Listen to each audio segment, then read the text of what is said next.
Et ben, je crois qu'on est parti pour un deuxième round de France versus US quand on travaille aux États-Unis. C'est parti.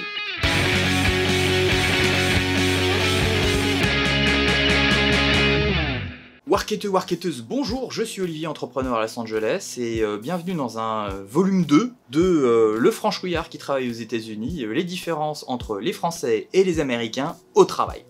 Alors, il n'y a pas longtemps, j'avais déjà fait un volume 1 avec les différences assez flagrantes quand on est français et qu'on travaille aux États-Unis.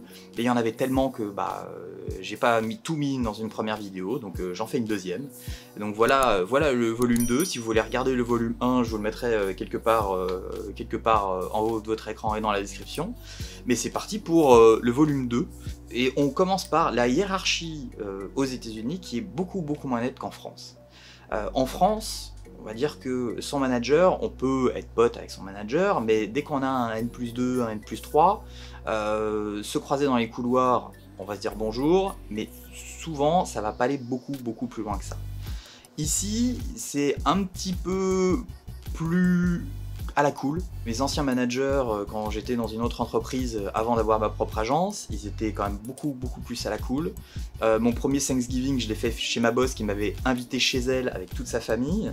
Le nombre de fois où ma N+2, qui est devenue ma N+3, m'a invité, moi et toute mon équipe, donc on était genre une quinzaine chez elle directement pour certaines occasions, et notamment pour fêter mon mariage. Elle n'était pas obligée de faire ça, donc ils ont fait une surprise directement chez elle. Donc c'est vrai que ça crée des liens.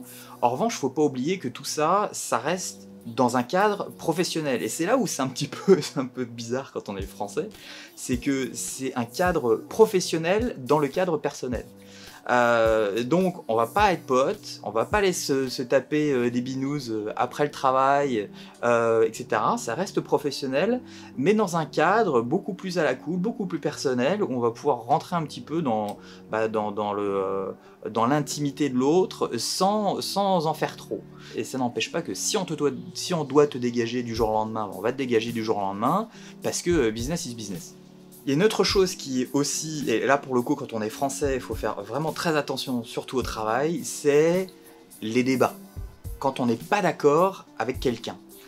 Le débat, c'est quelque chose qui est, on va dire, compliqué à gérer, parce que quand on est français, si on n'est pas d'accord avec un collègue, si on n'est pas d'accord avec son manager, on va le dire. En tout cas, en règle générale, on va pas s'excuser de dire merde, et donc on va dire les choses comme on les pense. On va peut-être essayer d'arrondir les angles, mais en tout cas on va dire les choses.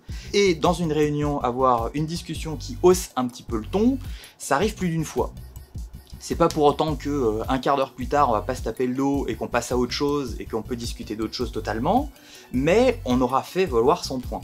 Ici, c'est considéré comme de la malpolitesse, si je dis, comme ça peut être considéré comme de la malpolitesse, je sais pas si on le dit ça, mais en tout cas d'être rude, ça peut être considéré aussi comme de l'agressivité, ça peut être considéré comme pas mal de choses, et donc les Américains, dès que ça hausse le ton et dès que ça devient un petit peu conflictuel, ça s'arrête là. Donc, essayer de gérer le débat avec l'autre, c'est très compliqué quand on est français, parce que nous, on met les pieds dans le plat. Et ça, pour le coup, les Américains, eux, détestent ce genre de choses. Et donc, il y a un choc culturel qu'il faut absolument gérer et adapter, parce que ça colle pas.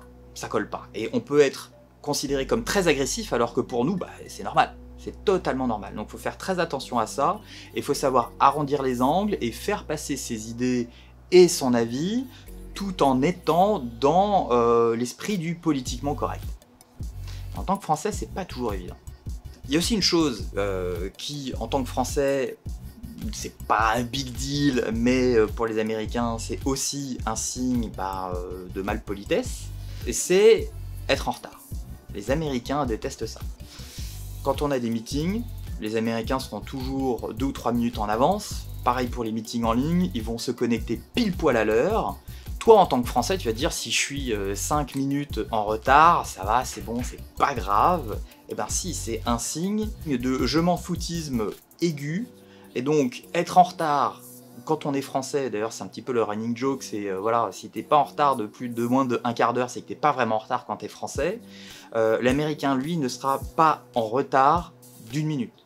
Et donc du coup, pour les gens qui arrivent un petit peu en retard, parce que ça peut arriver quand même, mais pour les gens qui arrivent un petit peu en retard, quand tout le monde est connecté et qu'on peut pas commencer, le français va se mettre en mute, et puis il va faire ses petits trucs, et en fait, les Américains, les silences et les longs silences, ça les met dans l'inconfort. Et donc du coup, quand on est français aux États-Unis, dans ce genre de cas, on découvre ce que c'est que les small talk. Et en fait, le small talk, c'est remplir les blancs, en attendant que. Donc si on attend quelqu'un dans une réunion et qu'on peut pas commencer, au lieu d'avoir du blanc, on va littéralement parler de la pluie et du beau temps. Donc, c'est quoi la météo à New York? Ah bah il pleut en ce moment. Ah bah écoute, à Los Angeles, il fait comme d'hab, hein, il fait 25 et il fait beau. Ah c'est cool. Voilà. Pareil pour quand on est coincé dans un ascenseur et qu'on doit aller, je sais pas quel étage, avec quelqu'un. Souvent c'est comment se passe ta journée? Eh ben elle se passe super. Toi tu te dis en tant que Français, mais qu'est-ce que t'en fous? Qu'est-ce que tu t'en fous? Mais pourquoi tu me parles? On se connaît même pas. Mais pourquoi tu me demandes si ma journée va bien? Parce qu'ils aiment pas ces blancs, ça les remet dans l'inconfort, et donc de remplir les blancs avec des choses totalement inintéressantes. Mais ça, c'est dans leur culture, et donc on s'y fait. Et donc on peut, en tant que Français, s'amuser à faire du small talk avec des Américains. C'est assez rigolo. Au début, c'est pas vraiment quelque chose qu'on a l'habitude de faire, mais bon, au final, on s'y fait. Quelquefois, le small talk, quand c'est vraiment 10 minutes et que quelqu'un est vraiment à la bourre, en fait, c'est le small talk qui est inconfortable. Hein. C'est pas le fait de... il vaut mieux avoir du blanc et faire ses trucs de son côté. Mais en tout cas, le small talk, c'est vraiment quelque chose qui est très très particulier aux États-Unis et qui est particulier pour les Français. Il y a une autre chose aussi qui est perçue, alors pas comme de l'agressivité, mais comme de la vulgarité, ce sont les gros mots. Les gros mots au travail, vu qu'ils sont quand même dans une culture très puritaine, faut quand même le rappeler, on dit pas fuck à la télé, il y a plein de choses qu'on ne peut pas dire à la télé parce qu'elles sont bipées, et donc du coup, dans le travail, être vulgaire, c'est-à-dire dire fuck dans une phrase, c'est pas vraiment acceptable.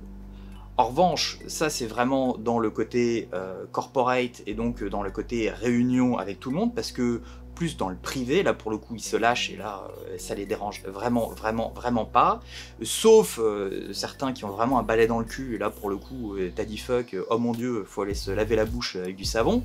Mais sinon, dans le côté perso, là, ils y vont à cœur joie, c'est fuck, fucking fuck.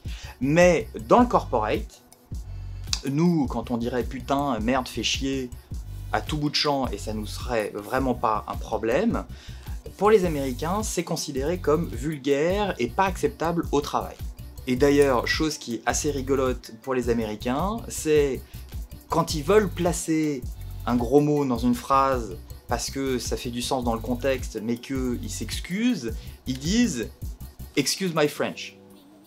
Sous-entendu, attention, je vais dire un gros mot, je m'en excuse, mais excuse my French, this is a fucking mess.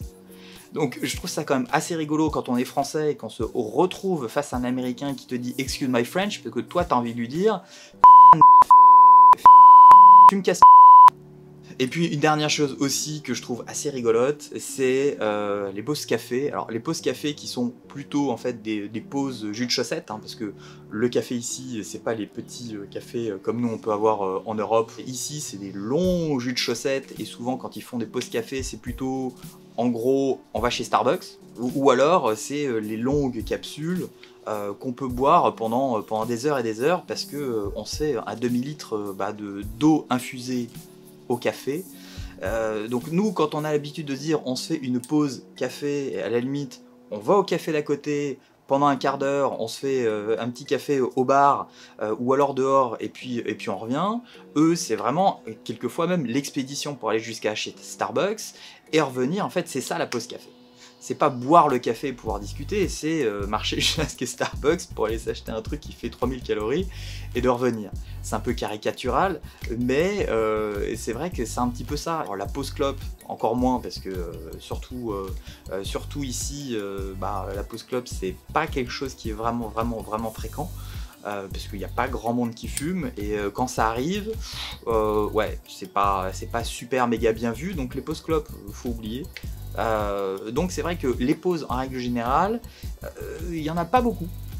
Et un petit bonus pour la route, pour revenir un petit peu sur le côté très convivial, ce qui est aussi rigolo, c'est que ils aiment bien faire des dîners en équipe. Donc ça, c'est des choses qui sont pas improvisées au dernier moment, mais qui sont organisées bien en avance. Et donc ils aiment bien faire des dîners d'équipe pour fêter peut-être des bons résultats annuels, pour fêter quelque chose, je sais pas moi, dans une équipe, quelqu'un qui vient d'avoir un bébé, quelqu'un qui vient de rentrer dans l'équipe, et donc un petit peu le welcome party. Donc ils aiment bien faire des dîners d'équipe. Mais alors, ce qui est rigolo, c'est qu'un dîner d'équipe pour eux, c'est rendez-vous à 5h30, 6h au restaurant. Donc à 6h, t'es posé. À 6h30, t'as commandé. T'as déjà bu ton apéro. À 7h30, t'as fini de manger. À 9h, t'es chez toi.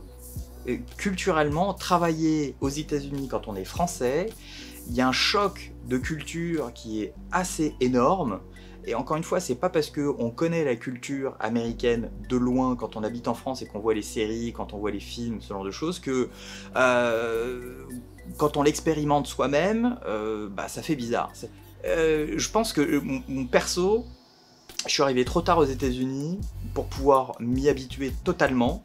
Je pense pas que je puisse m'habituer à 100% à ces règles culturelles américaines. Mais bon, il faut, parce que quand on est français aux États-Unis, il faut savoir s'adapter. Il faut savoir s'adapter à la culture locale. Enfin voilà ce que je pouvais vous dire dans ce volume 2 de Le Frenchie aux États-Unis, choc culturel France-Amérique. N'hésitez pas à mettre dans les commentaires si vous aussi vous avez expérimenté ce genre de choses, si vous avez travaillé aux États-Unis, peut-être en stage, ou peut-être que vous travaillez encore aujourd'hui aux États-Unis, et peut-être que vous avez expérimenté d'autres choses. N'hésitez pas à le mettre dans les commentaires. Moi, ça me fait toujours marrer quand je vois ce genre de choses, et puis surtout quand on peut échanger nos expériences. N'hésitez pas à mettre un petit pouce bleu aussi au passage, parce que c'est toujours rigolo. Et puis je vous dis à la prochaine dans une prochaine vidéo.